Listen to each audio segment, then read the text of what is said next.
Welcome to Blooming Kitchen. Blooming kitchen நேயர்களுக்கு உங்கள் சமையலறை தொழில் தனவின் வணக்கம். இன்னைக்கு நம்ம என்ன பார்க்கலாம்னா ரொம்ப டேஸ்டியான பாஸ்தா ரெசிபிங்க. இந்தியன் ஸ்டைல்ல மசாலாஸ் எல்லாம் யூஸ் பண்ணி நல்ல ஸ்பைசியா ஒரு பாஸ்தா வித்தவுட் சாஸ்ங்க. சாஸ் இல்லாம நம்ம எப்படி செய்யலான்றதை பார்க்கலாம். வீடியோக்குள்ள போறதுக்கு முன்னாடி இன்னும் நம்ம சேனல் யாராவது சப்ஸ்கிரைப் பண்ணாம இருக்கீங்க அப்படின்னா இன்ட்ரெஸ்டிங்கான ரெசிபிஸ் எல்லாமே கண்டினியூஸா நம்ம சேனல்ல டெலிகாஸ்ட் ஆயிட்டு இருக்குங்க. நீங்க அதை கண்டினியூஸா பார்க்கணும் அப்படின்னா ஃபர்ஸ்ட் சப்ஸ்கிரைப் பண்ணணும், கூடயே வர பெல் ஐக்கானையும் கிளிக் பண்ணணும். இந்த பாஸ்தா ரெசிபி பண்றதுக்கு ஃபர்ஸ்ட் ஒரு பேன் வச்சிருக்கேங்க. ஃபர்ஸ்ட் நம்ம பாஸ்தா வந்து குக் பண்ணி எடுத்துக்கலாம். குக் பண்றதுக்கு தேவையான அளவுக்கு தண்ணி வந்து இதுலயே ஆட் பண்ணிடலாம். நான் வந்து 1/2 kg பாஸ்தா எடுத்திருக்கேன். இன்னைக்கு 1/2 kg பாயில் ஆகிற அளவுக்கு தேவையான அளவு தண்ணி ஆட் பண்ணிக்கலாம்.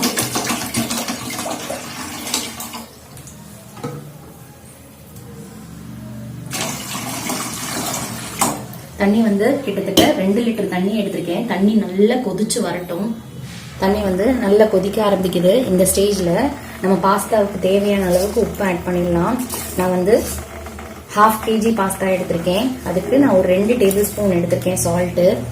இதுலயே கொஞ்சமா வந்து ஒரு 2 டேபிள் ஸ்பூன் வந்து ஆயில் ஆட் பண்ணிடலாம். ஆயில் எதுக்காக நம்ம ஆட் பண்றோம்னா நம்ம பாஸ்தா வந்து குக் பண்ணும்போது ஒன்னோட ஒண்ணு ஒட்டாது, அதனாலதான்.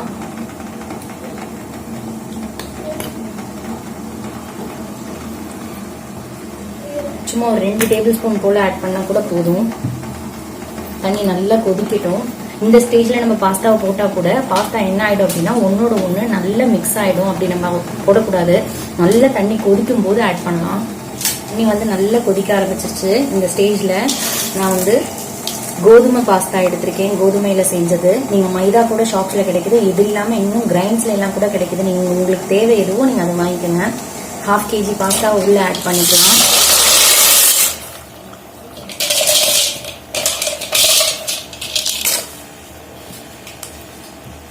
இப்போ நல்லா ஃபர்ஸ்ட் ஒரு தடவை மட்டும் கிளறி விட்டுடலாம்.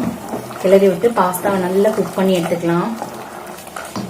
வந்து சூப்பரா குக் ஆயிடுச்சு. உங்களுக்கு காட்டுற எந்த கன்சிஸ்டன்சில இதை எடுக்கணும்னு. இந்த மாதிரி எடுத்து எப்பவும் போல வந்து நசுக்கி பாருங்க. நீங்க நசுக்கி பார்க்கும் போதே தெரியும் நல்ல சாஃப்ட் ஆயிடும்.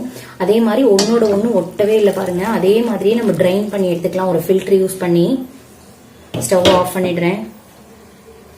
பாஸ்தாவை வந்து ஃபுல்லா நான் ட்ரைன் பண்ணிட்டேன். டோட்டலா வந்து 2 டைம்ஸ் ட்ரைன் பண்ணுங்க. ஃபர்ஸ்ட் டைம் வந்து நம்ம எப்பவும் குக் பண்ண வாட்டரை வந்து அப்படியே ட்ரைன் பண்ணுங்க ஃபில்டர் யூஸ் பண்ணி.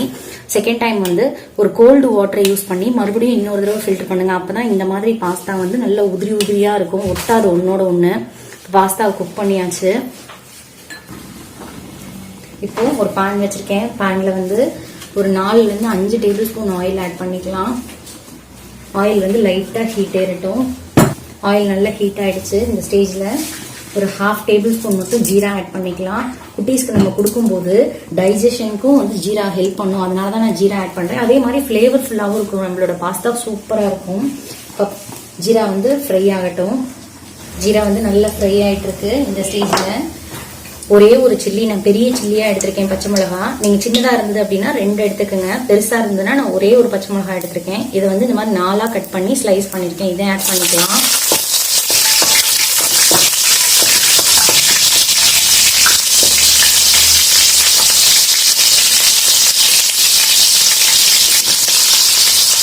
இதுலயே 250 கிராம் பெரிய வெங்காயத்தை இந்த மாதிரி பொடி பொடியா சாப் பண்ணி வச்சிருக்கேன். இதையும் ஆட் பண்ணிக்கலாம்.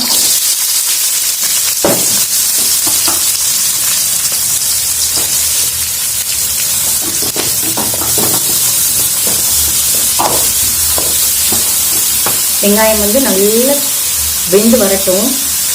நம்மளோட ஆனியன் வந்து நல்லா குக் ஆயிடுச்சு. ரொம்ப குக் ஆகணும் அப்படின்ற அவசியம் இல்லை. லைட்டா பிங்கிஷ் கலர்ல வந்துருச்சு பாருங்க. அப்பதான் வந்து பாஸ்தா நம்ம சாப்பிடும்போது அங்கங்க கிரன்ச்சியா இருக்கும், சூப்பரா இருக்கும். இந்த ஸ்டேஜ்ல 1:1 ரேஷியோல தக்காளி கட் பண்ணி வச்சிருக்கேன். 250 கிராம்ஸ். நம்ம எந்த அளவுக்கு தக்காளியும் வெங்காயமும் வந்து ஆட் பண்றோமோ அந்த அளவுக்கு பாஸ்தா வந்து டேஸ்டா இருக்கும். தக்காளியும் ஆட் பண்ணிட்டேன். இதையும் வந்து நல்லா கலந்துடலாம். தக்காளி நல்லா ஒன்னோட ஒண்ணு ஸ்மாஷ் ஆகி வரட்டும். தக்காளி வந்து நல்லா குக் ஆகிட்டு வருது.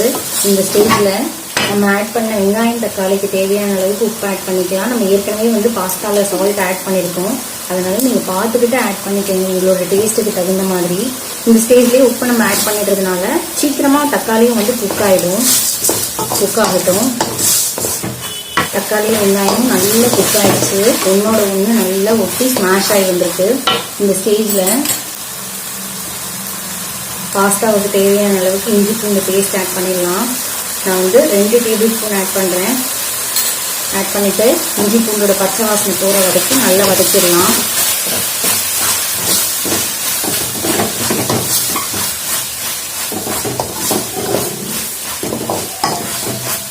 நல்லா வதக்கிட்டேன். இதுலேயே குடமிளகா எடுத்திருக்கேன். நான் க்ரீன் கலர் எடுத்திருக்கேன். நீங்கள் எந்த கலர் வேணாலும் எடுத்துக்கலாம். இன்னும் 2 ஃப்ளேவர் கூட நீங்கள் எடுத்துக்கலாம். குடமிளகா வெஜிடபிள்ஸ் ஏதாவது வேணுனாலும் நீங்கள் ஆட் பண்ணிக்கலாம். நான் வெறும் கேப்சிகம் மட்டும்தான் எடுத்துருக்கேன். வெஜிடபிள்ஸ் அப்படின்னா பீன்ஸு, கேரட்டு, மஷ்ரூமு அந்த மாதிரியான வெஜிடபிள்ஸ் எல்லாம் நீங்கள் இந்த ஸ்டேஜில் ஆட் பண்ணிக்கலாம். ஈஸியாக குக் ஆகிற எந்த வெஜிடபிள்ஸ்னாலும் இந்த பாஸ்தாவில் இந்த ஸ்டேஜில் ஆட் பண்ணிக்கோங்க. லைட்டாக வந்து சாட்டே பண்ணி எடுத்துக்கலாம். இதுவும் குடமிளகாயும் நல்லா வதங்கி வந்துடுச்சு. இந்த ஸ்டேஜில் மசாலாஸ் எல்லாம் ஆட் பண்ணிடலாம். கரம் மசாலா ஃபஸ்ட்டு நான் ஆட் பண்ணுறேன். 1.5 டேபிள் ஸ்பூன் நான் ஆட் பண்ணுறேன். நீங்கள் குட்டீஸ் சாப்பிடுவாங்க அப்படின்னா 1 டேபிள் ஸ்பூன் ஆட் பண்ணிக்கோங்க. அதுவே சரியாக இருக்கும். பெரியவங்க மட்டும் சாப்பிட்றாங்க அப்படின்னா 2 டேபிள் ஸ்பூனாக எடுத்துக்கோங்க. இன்னும் கொஞ்சம் கூட ஃப்ளேவர்ஃபுல்லாக ஸ்ட்ராங்காக இருக்கும். இதுலேயே டிஷ்ஷுக்கு தேவையான அளவுக்கு சில்லி பவுடர் எடுத்துக்கலாம். நான் காஷ்மீரி சில்லி எடுத்திருக்கேன். உங்களோட காரத்துக்கு தகுந்த மாதிரி எடுத்துக்கோங்க. நான் 3 டேபிள் ஸ்பூன் எடுக்கிறேன்.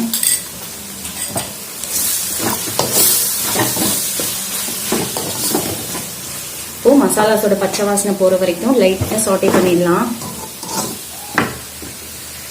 மசாலாஸோட பச்சை வாசனை நல்லா போயிட்டே இருக்கு. இந்த ஸ்டேஜில் மீடியம் ஃப்ளேமில் ஸ்டவ்வை மாற்றிட்டு ஆயிலே குக் பண்ணுற மாதிரி பாருங்க. ஒரு 5 மினிட்ஸ் வந்து இது இப்படியே இருக்கட்டும். மீடியம் ஃப்ளேம்லேயே அடி பிடிச்சிடாம நல்லா கிளறி விடுங்க. நம்மளோட பாஸ்தாவுக்கு தேவையான கிரேவி வந்து சூப்பராக ரெடி ஆகிடுச்சு. நம்மகிட்ட ஆயில் எல்லாமே வந்து நல்லா ட்ரைன் ஆகி வெளியில் வர ஆரம்பிச்சிச்சு. இந்த ஸ்டேஜில் நம்ம ரெடி பண்ணி வச்சுருந்த பாஸ்தாவை உள்ளே ஆட் பண்ணிக்கலாம். ஆட் பண்ணிவிட்டு நல்லா கலந்து விட்டுடலாம். பார்க்கறதுக்கு தான் ஒட்டி இருக்க மாதிரி தெரியும். நம்ம மிக்ஸ் பண்ண ஸ்டார்ட் பண்ண உடனே எல்லாமே தனித்தனியாக வந்துடும். பாருங்க, நம்ம கிளற வந்து நம்மளோட பாஸ்தா வந்து தனித்தனியாக வந்துட்டுருக்கு. நல்லா வந்து மசாலாஸ் வந்து எல்லா பக்கமும் பாஸ்தாவில் போட்டாகிற மாதிரி கலந்துக்கலாம். ஸ்டவ்வை வந்து மீடியம் ஃப்ளேம்லேயே வச்சுக்கோங்க. ஹை ஃப்ளேமில் வச்சிட்டிங்க அப்படின்னா பாஸ்தா கண்டிப்பாக அடி பிடிக்க ஆரம்பிச்சிடும்.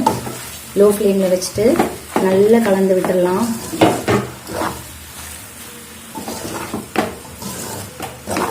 லோ ஃப்ளேம்லேயே ஒரு 2 செகண்ட்ஸ் இருக்கட்டும்.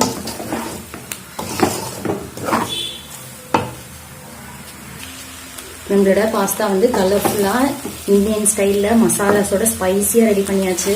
இந்த ஸ்டேஜில் லாஸ்ட்டாக கார்னிஷிங்காக நான் கொஞ்சமாக கொத்தமல்லி லீஃப் ஆட் பண்ணுறேன். உங்களுக்கு வேணும் அப்படின்னா நீங்கள் கறி லீஃப் கூட ஆட் பண்ணிக்கோங்க. ஆட் பண்ணிவிட்டு நல்லா கலந்துக்கலாம்.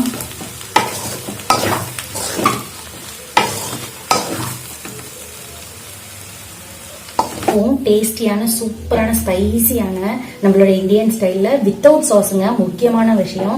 டேஸ்டா ரெடி பண்ணியாச்சு. நீங்களும் உங்க வீட்டுல ட்ரை பண்ணி பாருங்க. உங்க வீட்டுல இருக்கவங்களும் உங்க வீட்டுல இருக்க செல்ல குட்டீஸும் என்ன கமெண்ட் சொன்னாங்க அப்படின்றத மறக்காம எனக்கு கீழே இருக்க கமெண்ட் செக்ஷன்ல சொல்லுங்க. அது மட்டும் இல்லாம இந்த வீடியோ உங்களுக்கு பிடிச்சிருக்கும் நான் நம்புறேன். பிடிச்சிருக்கு அப்படின்னா மறக்காம ஒரு லைக்ஸ் போட்டுருங்க. உங்க ஃப்ரெண்டுக்கும் ஷேர் பண்ணுங்க.